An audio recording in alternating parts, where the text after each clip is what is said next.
Shalom, I'm Brother Rael from Reunited Soul, and in this video I'll be discussing the affiliation of the Most High's remnant. So let us nourish our soul with scripture that we may reunite with the Most High, the Elohim of Yisrael. All scriptures will be read verbatim from the King James Version Bible. Now let's get right into it. Over the past 4 centuries, while in the land of our captivity, we have affiliated ourselves with an array of clubs, groups, organizations, lifestyles, and religions. We can also include in these affiliations the devoted following of various celebrities. Celebrities such as athletes, actors, and musical artists. Although seen as entertainers, we cannot ignore the power of influence these celebrities hold over people of all ages.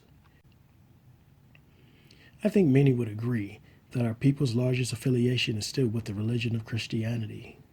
Although many have left the church, a good portion of those still identify as Christians or New Testament believers, with the Democratic Party coming in second as far as political affiliation.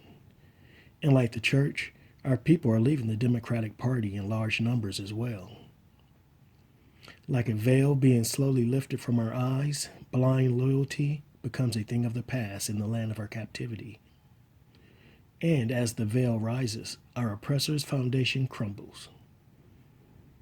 I know that many of us are overjoyed to see our people waking up to the truth as the Most High reveals our oppressor's true nature.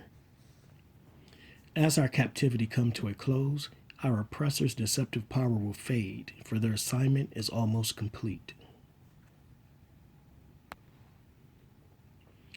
Truth is being revealed as to who we are as a people.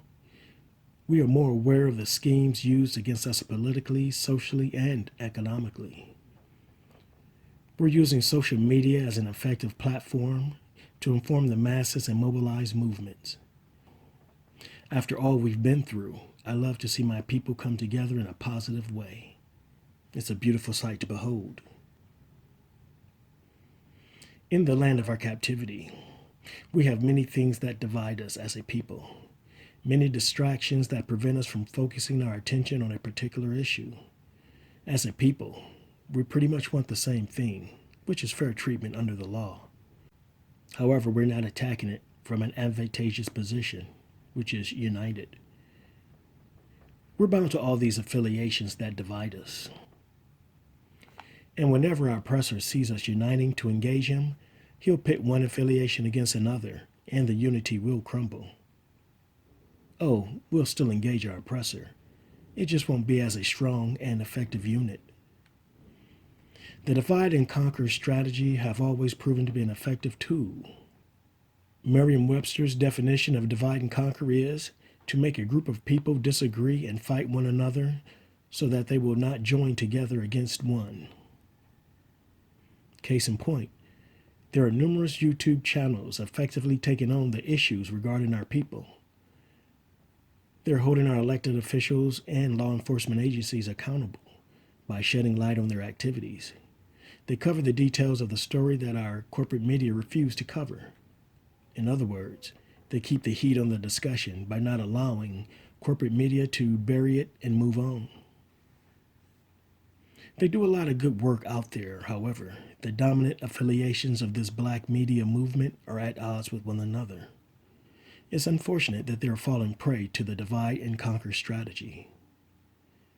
This won't stop them, however, from engaging our oppressors, but as I mentioned earlier, it won't be as a strong and effective unit. And that's how our oppressors prefer it. In this nation, we have plenty of affiliations to distract us and keep us divided. Affiliations like Republicans versus Democrats, conservatives versus liberals, capitalism versus socialism, religion versus spirituality, segregation versus desegregation, dark skin versus light skin, rich versus poor, Old Testament believers versus New Testament believers, feminism versus misogyny, masculine versus effeminate, Pan-Africanism versus ADOS, ADOS versus FBA, the list goes on.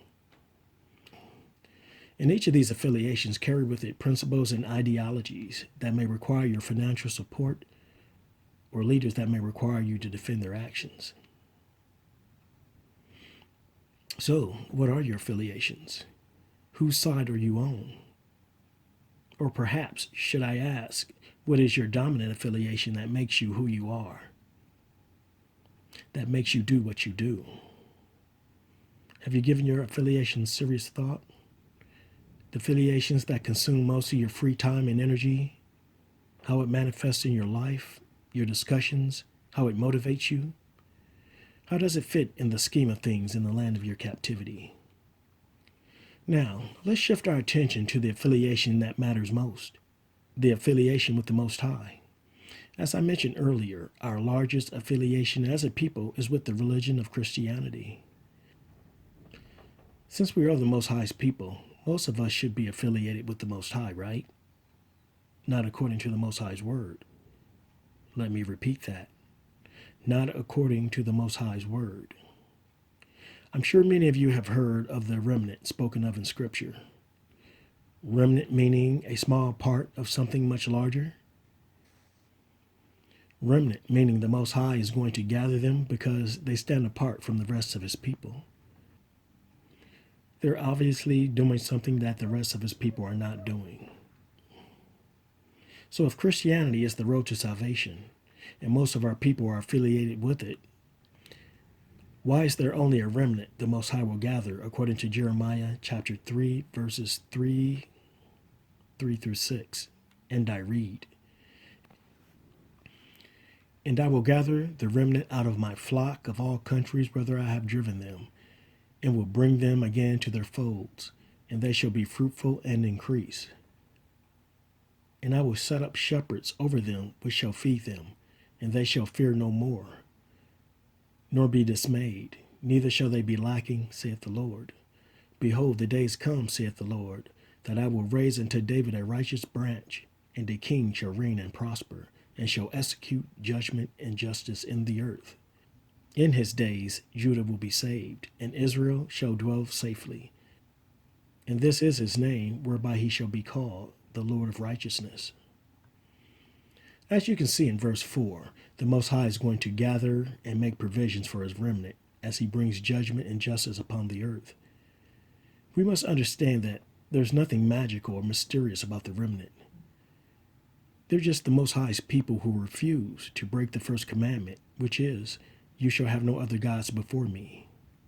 We must also understand that all throughout our people's history, idolatry was a big problem. And as I mentioned earlier, our people's largest affiliation is Christianity. Largest affiliation, which means they're not the remnant. Please take note of this. Leaving a church building is not enough.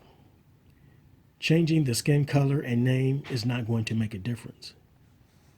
It's the doctrine itself that inserts some kind of helper for the Most High, as if he is incapable of love, forgiveness, and deliverance on his own. I know many would disagree, but the bottom line is this.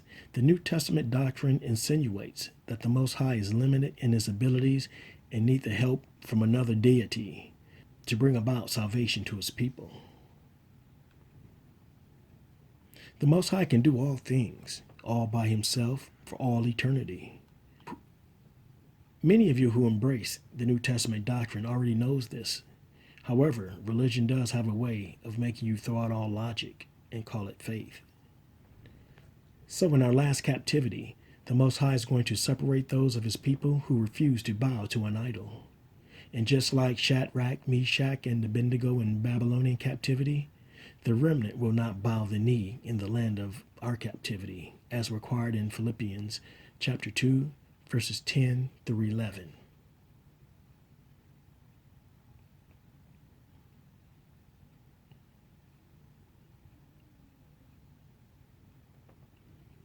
Idolatry was the first thing the Most High addressed to his people. It must have either been very important to him or he knew idolatry was going to be a problem for his people. Needless to say, it's the first of the 10 Commandments. Let's go to it. Exodus chapter 20, verses 1 through 6, and I read, "And God spake all these words, saying, I am the Lord thy God, which have brought thee out of the land of Egypt, out of the house of bondage. Thou shalt have no other gods before me. Thou shalt not make unto thee any graven image, or any likeness of anything that is in the heaven above, or that is in the earth beneath, or that is in the water under the earth. Thou shalt not bow down thyself to them, nor serve them. For I, the Lord thy God, am a jealous God, visiting the iniquities of the fathers from the children unto the third and fourth generation of them that hate me, and showing mercy unto thousands of them that love me and keep my commandments. Now let's see how easily idolatry came into the midst of our ancestors. And keeping in mind, that was the first thing the Most High told them not to do.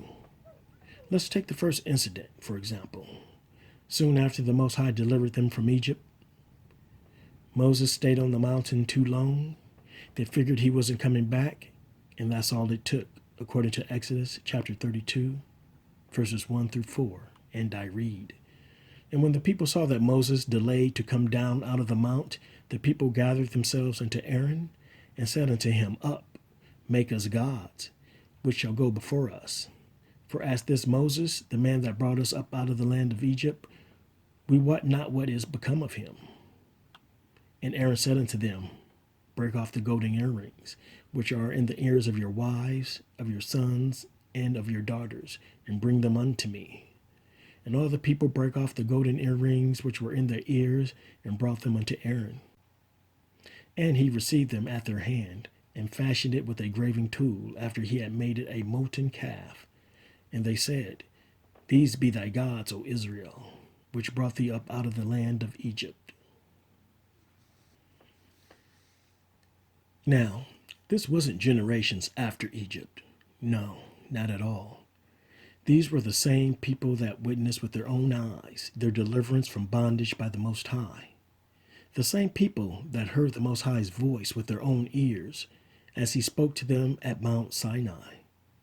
However, that golden calf was placed before them, and, as ridiculous as it may sound, they started to worship it.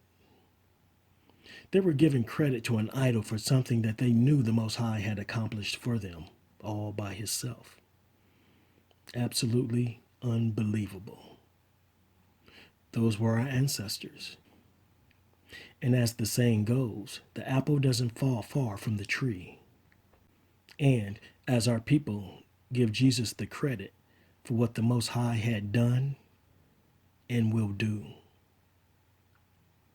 So, brothers and sisters, do not ever think that idolatry is beneath our people.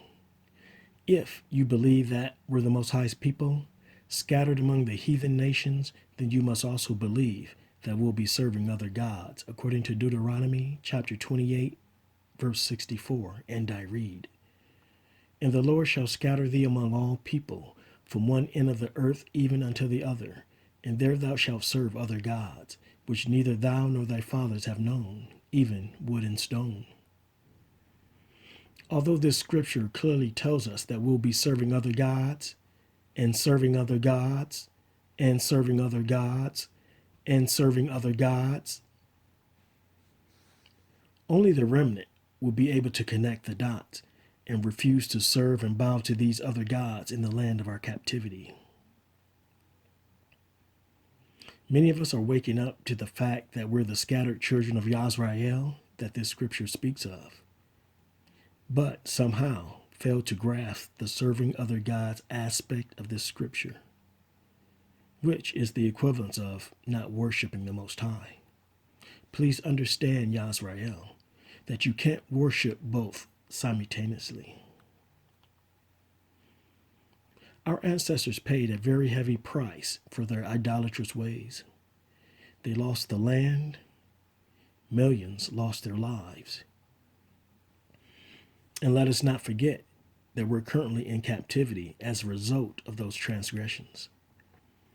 After all that, do you really think the Most High will say to his people, Okay, I know that I commanded you, thou shalt have no other gods before me, but I changed my mind, and I'm making a new covenant. So, now I want you to worship my son. Sorry for the inconvenience. You know, sounds to me like a pastor going into retirement and all of a sudden pass his church ministry on to his son that his members never knew. You see, the problem I have with that is that we're still serving a 400-year captivity for our ancestors' idolatrous transgressions against the Most High. Our ancestors lost their land. Millions of our ancestors were murdered during the prophetic transatlantic slave trade. And we, as a people, are still being mistreated, murdered, and prosecuted by our oppressors. If a new covenant was already established and sins forgiven, the Most High's people wouldn't be here, dwelling in captivity, paying for our ancestors' idolatrous transgressions. You know, this scenario reminds me of a government that put thousands of its people in prison for the possession of marijuana, then years later turned around and legalized it for profit, while still keeping those people in prison for possessing marijuana. Is it just me, or can you see the similarities as well? Now, let me say one last thing about affiliating yourself with groups and organizations. I mentioned earlier the YouTube channels that are taking on the important issues regarding our people. Their hard work is very commendable and should be acknowledged. However, be very careful with the channels and personalities who are taking on a militant stance, especially those using military rank or titles.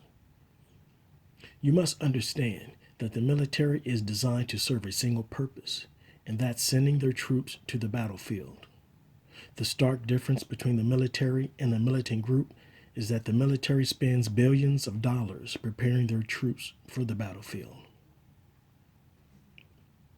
So, your military leader's tough talk and provocative speech will eventually get you on that battlefield, whether you're ready or not. And you won't be alone on that battlefield because it's going to be where you live. Your loved ones will be there, women, children, the elderly, and you can probably guess who won't be there. Yeah, the person that's nudging you in that direction. They'll be in a safe location enjoying their YouTube monetization as well as your donations.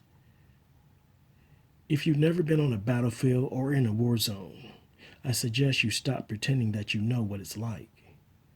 That's not where you want to be. Not to mention living in one.